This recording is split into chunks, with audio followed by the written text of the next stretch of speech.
1st, 1970. Marble Mountain, Da Nang, South Vietnam.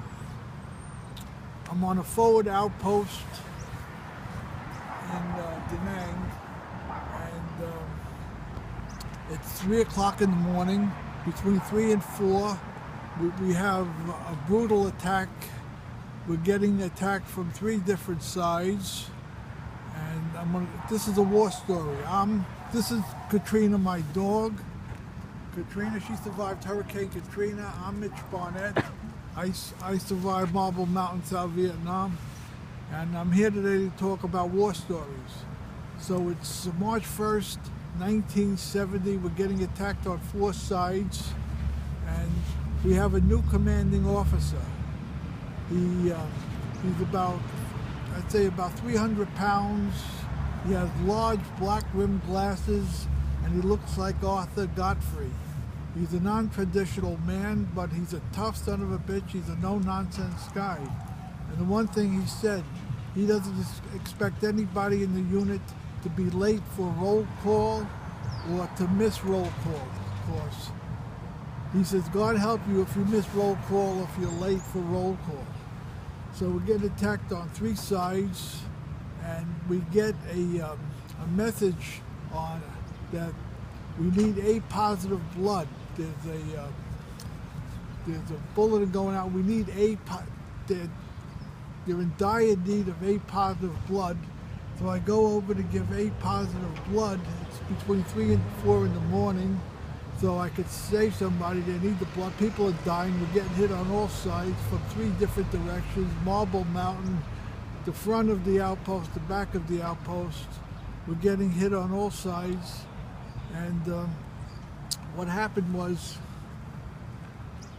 they need A positive blood, so I gave the A positive blood. It was between 3 and 4 in the morning, and we have roll call at 7, so I didn't feel good after I gave the blood. I actually missed roll call. I wasn't late for roll call. I missed it completely. And the old man commanding officer says I'm going to have to go to captain's mast, and there's a rumor going around that I am going to have to go to LBJ. That's Long Bin Jail. That's the worst prison. That's as bad as any communist prison, LBJ jail. I don't call it prison, it's jail. Long Bin Jail. That's in Long Bin, Vietnam. So this is what he says, that there's a rumor going around that I'm going to have to go to LBJ. First go to captain's mast, then I'm going to go to Long Bin Jail. So this is really bad news. And my friend Schwab, who was my immediate boss, he is over me. He's going to go with me to captain's mast, and he's going to stand there and speak for me. So I go to captain's mast, and of course I actually missed roll call. I didn't show up. I didn't feel good. So I went to captain's mast, and my commanding officer is standing there, and he's really angry with me. He says, I'm ready to send you to Long Bin Jail. So I told him why I missed roll call, that they needed A positive blood. So he says, you're going to have to go to, he says, I'm going to give you a choice. You could go to Long Bin Jail, or I'm going to transfer you off the base. I'm going to transfer you over to, I'm going to transfer you off the base. I'm going to transfer you to a tango boat in the Mekong Delta. And I really don't want to go to the Mekong Delta. Of course, life expectancy for a Navy guy in the Mekong Delta is not very good. I'd say the life expectancy is about 15 minutes in the Mekong Delta. But I don't want to go to Long Bin Jail. I'd rather go on a tango boat. So I told my commanding officer, yeah, I'll have to go to a tango boat is okay for me. I don't want to go to Long Bin Jail. So this is what I'm going to do. I'm going to go to a tango boat. And my commanding officer says, he asked me, where am I going now? I said, I'm going over to the Navy piers. I have to inspect the ship. So he says, you know what, Barnett? He says, I'm going to go with you to the Navy piers. We're going to go together. So we took our M16s and we started to go over to the Navy piers, me and my commanding officer. So we go out of the outpost, and a Vietnamese soldier is blowing his whistle for us to stop. And the commanding officer says, "I'm going to drive," so he starts to drive.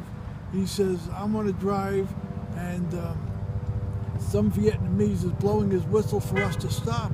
So the commanding officer gets stopped, and he starts to stop. Is he blowing it at me? He says to me, the commanding officer, "Yeah." I said, "Don't stop. Whatever you do, don't stop. Don't stop." And he just stops. He just stops. So I picked up my M16 and I shot the two Vietnamese soldiers. But they weren't Vietnamese soldiers. We got intel that they were Viet Cong and North Vietnamese dressed as South Vietnamese soldiers. And they were carrying they had AK-47s. When I shot them, I killed them both. I told my commanding officer, "Do not stop. Whatever you do, do not stop. Do not stop." He wouldn't listen, and I turned out they were North Vietnamese soldiers. They had the ID that they had AK-47s, and I killed them both. And I said, "You're going to get me killed by making that mistake, by stopping like that. You cannot stop." These were North Vietnamese, and they were going to kill us, but I killed them first. And this is the story of my new commanding officer. He's a tough son of a bitch. We call him mean motherfucker. That's what he is. He's a tough son of a bitch. But he looks like Arthur Godfrey. He has about 300 pounds. His looks are deceiving. He's a non-traditional man. He's a tough guy. He's a no-nonsense kind of guy, but he's my brother, and I work for him. He's my commanding officer. But what happened was actually the generals and admirals in Southeast Asia, what they did, they came to us as GIs and they said, "Why don't you put your money with us? We'll give you more interest rate with your money. You're one of us." And you know what? I don't trust these generals and admirals. They're not one of us. I'll never be one of them. I'll never be one of them. And if you put your money with us, I'm not putting my money with them because I'll never be one of them. And in fact, there was a Jewish admiral in 1975, a Jewish admiral, and what happened was he was wearing the V medal, and they questioned him, "Why are you wearing the V medal on your uniform?" And they were questioned, "Why are you wearing the V medal?" He was on a ship and he wasn't authorized to wear the V medal, and that's the medal that Navy guys want. They want the V medal. But this Jewish admiral, they questioned, "Why are you wearing the V medal?" He wasn't authorized to wear the V medal. He was on a ship off the coast of Vietnam. And what he did, this Navy admiral, he was so humiliated because he wasn't authorized to wear the V medal, and he knew it. So what he took a 45, and he was so humiliated that he wasn't authorized to wear it, the V, and he was wearing it, and he put a bullet in, and he blew his brains out. This is what happened, and he was an admiral, and he was dishonored, and it's a sad story that this admiral had to kill himself. But people take these medals very serious. It's very serious stuff.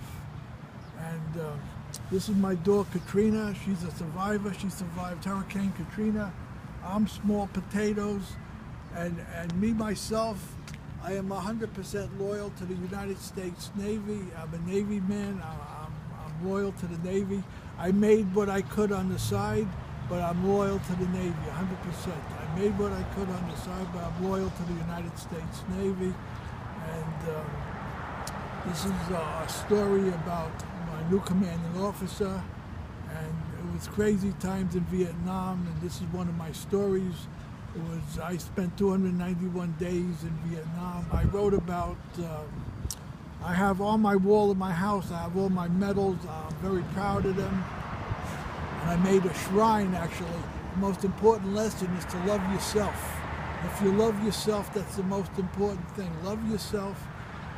The meaning of life, the most important thing you can do is love yourself. And that's what I like to say. The most important thing is love yourself. And so by loving myself, I think I love myself because I made a shrine in my house. I have my story, A Tale of Two Survivors. We did it together, myself and North Shore Animal League.